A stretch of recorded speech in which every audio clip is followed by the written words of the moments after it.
ठीक है, तो हमने प्रीवियसली लिमिटिंग रिएक्टेंट कंप्लीट किया, कुछ प्रैक्टिस क्वेश्चंस मैंने यहाँ पे लिख दिए और प्रैक्टिस क्वेश्चंस अपने करने हैं। कोई टेंशन हो तो अपने डाउट ग्रुप के अंदर इस प्रैक्टिस क्वेश्चंस के बारे से पूछ लेना। ठीक है, और जो बच्चा समझता है मैंने सबसे अच्छा प्रैक्टिस क्वेश्चन सॉल्व किए तो सॉल्व करे, ग्रुप पर भी अपलोड कर सकते हैं, मैं आगे शेयर कर दूंगा बच्चों को उसका रिगार्ड्स देते हुए। ठीक है, अच्छा जी, ये हमारे पास यील्ड होती है, और इसको तो हटा दें भैया। थ्योरेटिकल यील्ड क्या होती है? The maximum amount of product that can be formed in a reaction based on the limiting reactant. जितना मैक्सिमम अमाउंट प्रोडक्ट का बन सकता है उसको हम बोलते हैं थ्योरेटिकल यील्ड। जितना मैक्सिमम अमाउंट आपका प्रोडक्ट बन सकता है उसको हम क्या बोलते हैं? थ्योरेटिकल यील्ड बोलते हैं। ठीक है, और जो एक्चुअल अमाउंट बनता है, जो एक्चुअल अमाउंट प्रोडक्ट का बनता है, उस एक्चुअल अमाउंट को हम क्या बोलते हैं? एक्चुअल यील्ड कहते हैं। उसको हम क्या बोलते हैं? Actual yield. फिर आप एक्चुअल और थ्योरेटिकल का कंपैरिजन निकालते हो, उसको हम क्या बोलते हैं? Percentage yield. उसको हम बोलते हैं परसेंटेज।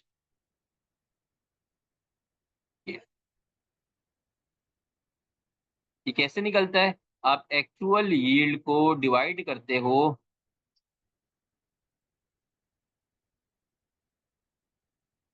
बहुत आसान न्यूमेरिकल इसके होते हैं। एक्चुअल यील्ड को आप डिवाइड करते हो थ्योरेटिकल यील्ड से।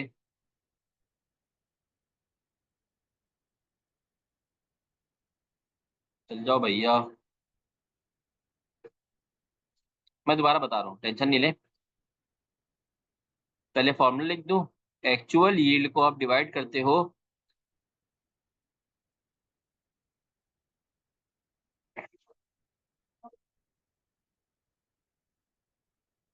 थ्योरेटिकल यील्ड से, और इसको मल्टीप्लाई कर देते हो 100 से, तो आपको परसेंटेज यील्ड आ जाती है।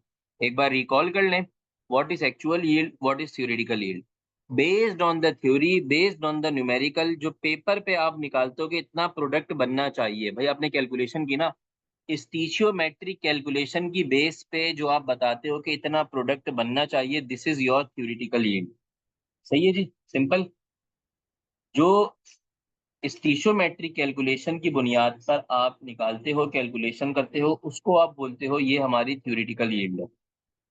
फिर एक्चुअल जब प्रैक्टिकल परफॉर्म करते हो, एक्चुअल प्रैक्टिकल परफॉर्म करने के बाद जो आंसर आता है वो आपका आता है एक्चुअल यील्ड।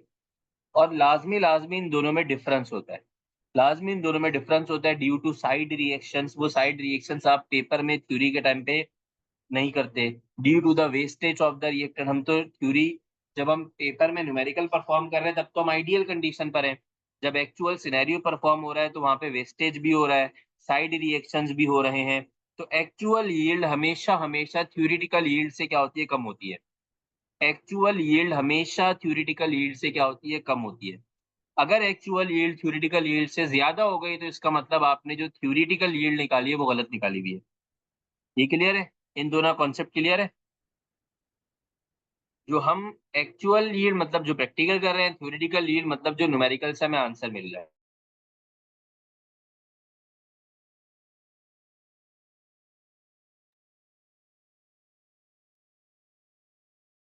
बेटा इंशाल्लाह ये नेट वाले इश्यूज नेक्स्ट टाइम से नहीं होंगे। आज मेरी पहली क्लास थी यहाँ पाकिस्तान से, तो इस वजह से मेरे ये इश्यूज आ रहे हैं। तो इंशाल्लाह नेक्स्ट टाइम से इश्यूज नहीं होंगे। ठीक है, इंशाल्लाह मैं पूरी कोशिश करूंगा ये इश्यूज नेट वाले ना आए।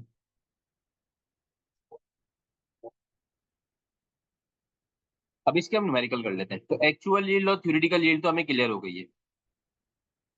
जी बेटा, नेट का इंतकाल हो गया तो वापस आ गया वो। अच्छा जी, अब न्यूमेरिकल कर लेते हैं इसके। एक न्यूमेरिकल इसका हम देख लेते हैं कैसे होता है।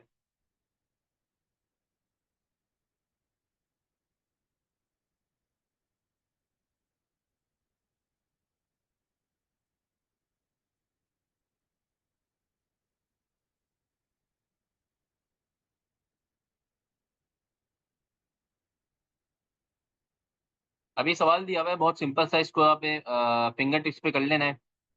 ये सवाल क्या कह रहा है आपसे? In a reaction the theoretical yield, the theoretical yield of water is 36 grams. ठीक है, question number 1। The theoretical yield of water is 36 ग्राम,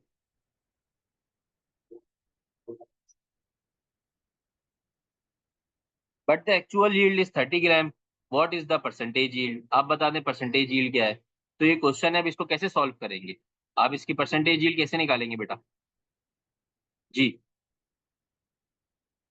120 कैसे आ सकती है बेटा, परसेंटेज 100 से ऊपर कैसे लेकर आ रहे हो आप, 100% से ऊपर प्रोडक्ट बन गया आपका।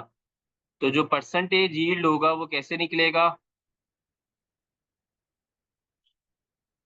एक थ्योरेटिकल यील्ड थी 36 ग्राम, एक्चुअल यील्ड थी 30 ग्राम। तो 30 डिवाइडेड बाय क्या करोगे, 36 करोगे, मल्टीप्लाई बाय क्या कर दोगे, 100 कर दोगे। तो आंसर जो आएगा वो आएगा 83.33%। यस 83.33% सही आंसर है, यस।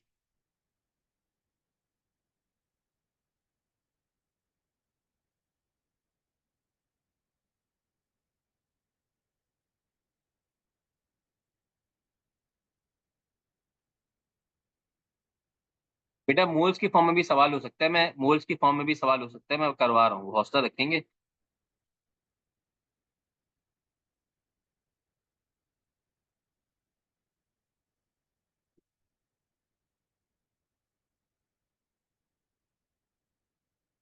अभी सवाल देखें, question number 2।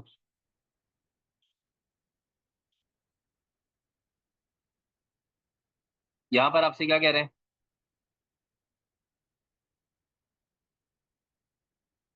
if 40 grams of calcium carbonate are heated and produce 15 grams of calcium oxide, 40 grams calcium carbonate, 15 grams calcium oxide as the actual yield, while the theoretical yield is 22.4 grams, what is the percent yield, आप percentage yield बताइए।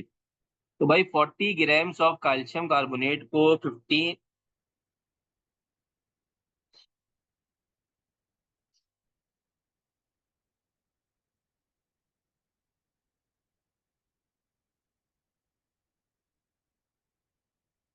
अब यहाँ इन्होंने क्या किया हुआ है, अब यहाँ जरा सवाल का डेटा बना के समझ लेते हैं।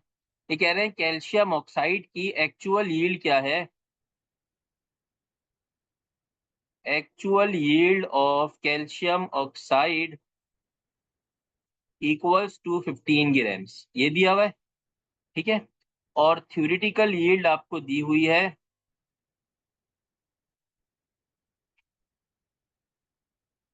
22.4 ग्राम। आपने अगेन क्या निकालनी है, परसेंटेज यील्ड निकालनी है, तो ये भी सवाल विदाउट कैलकुलेशन ही सॉल्व हो जाएगा।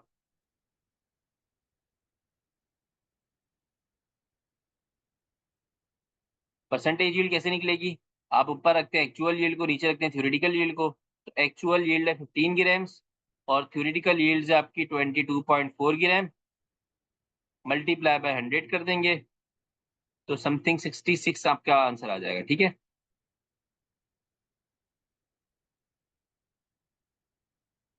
66.9% आपका क्या आ गया, आंसर आ गया।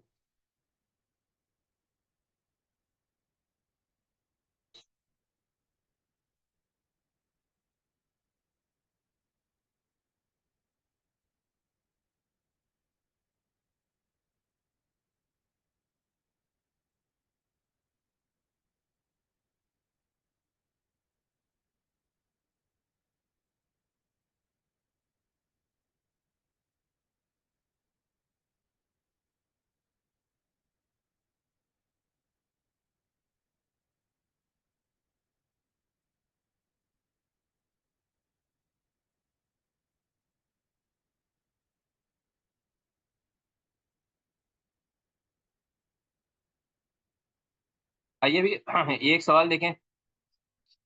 अब पेपर में ऐसे इतने लंबे सवाल नहीं आते, लेकिन फिर भी अंडरस्टैंडिंग के लिए आप ये सवाल देख सकते हैं। ये कह रहा है a reaction between hydrogen and oxygen. बेटा 40, वो 40 ग्राम वो किसी काम का नहीं है, वो 40 ग्राम किसी काम का नहीं दिया। 40 grams of calcium carbonate are heated in, अब डायरेक्टली जब जब आपको बेटा सवाल में डायरेक्ट ही दोनों गिवे रिक्वायर्ड डेटा दे दिया, एक्चुअल यील्ड भी दे दी आपको, थ्योरेटिकल यील्ड भी आपको दे दी, तो फिर एनी अदर वैल्यूज आपकी किसी काम की नहीं है वो। आपको अगर डायरेक्ट ही सवाल में सब कुछ दे दिया है, तो आपकी जो अदर वैल्यूज है वो किसी काम की नहीं है। Make sense. जी बेटा सारे क्वेश्चन सॉल्व करने हैं ना। जी बेटा बस मैं आपको थोड़ा सी देर में रुख्सत दे रहा हूँ, आखिरी जो सवाल करवा के। A reaction between hydrogen gas and oxygen gas produces 17.92 liters of water vapors at STP. The theoretical yield is 20 liters. What is the percent yield? जी, अब देखें, यहाँ पर जुमला नहीं लिखा हुआ उसने कि एक्चुअल यील्ड क्या है, लेकिन आपको अंदाजा हो रहा है इसकी स्टेटमेंट पढ़ के कि हाइड्रोजन ने रिएक्शन किया ऑक्सीजन से, तो वाटर बन गया कितना, 17.92 लीटर्स। ये जो 17.92 लीटर्स आपका वाटर बना है, this will be your actual yield, ये आपकी एक्चुअल यील्ड होगी। अब इसने लिखा हुआ नहीं है स्टेटमेंट में, आगे देखिए, कह रहे the theoretical yield is 20 litres. जो 20 लीटर्स दिया हुआ है ये आपकी क्या हो जाएगी, 20 लीटर्स आपकी थ्योरेटिकल यील्ड हो जाएगी। ठीक है, आपसे पूछ रहा है what is the percentage yield, आपने सिर्फ क्या बताना है, इसको डिवाइड करना है। ठीक है,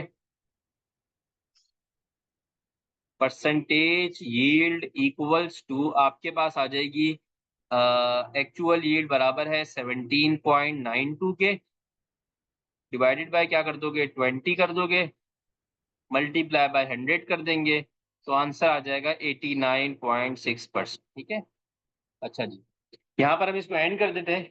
हमारी मेन स्टेशियोमेट्री कंप्लीट हो गई है। कुछ न्यूमेरिकल्स हम करेंगे, अब एमसीक्यूज करेंगे इंशाल्लाह हम इसके। तो एमसीक्यूज की सूरत में कोई ऐसा नया टॉपिक निकल के आगे, जैसे कोई नया न्यूमेरिकल निकल के आ गया, तो वहीं पे डील कर लेंगे। लाइक एक बच्चे ने एक्सिस रिएजेंट का सवाल किया था, तो वो लिमिटिंग रिएजेंट का ऑपोजिट होता है, तो वो न्यूमेरिकल में हम सॉल्व कर लेंगे। बेटा मैं अभी इसकी थोड़ी सी देर में, नहीं ग्राम में होना लाजमी नहीं है, ये वॉल्यूम में भी हो सकता है। ये वॉल्यूम में, ग्राम में होना लाजिम नहीं है, ये आपका वॉल्यूम में भी हो सकता है।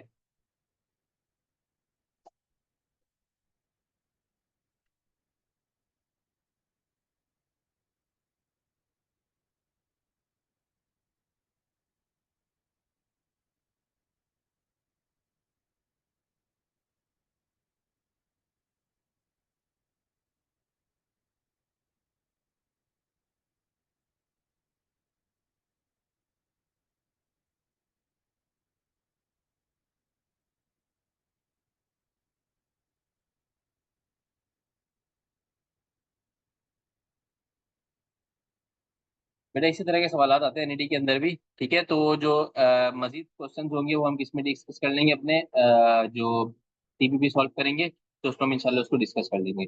मैं इंशाल्लाह टीपीपी पहले अपलोड कर दूंगा, तो आप लोग क्लास से पहले उसको देखिएगा, ताकि हम क्लास में उसको जल्दी से सॉल्व करके नेक्स्ट टॉपिक की तरफ भी जा सकें। अपना ख्याल रखिएगा बेटा, अल्लाह हाफिज़।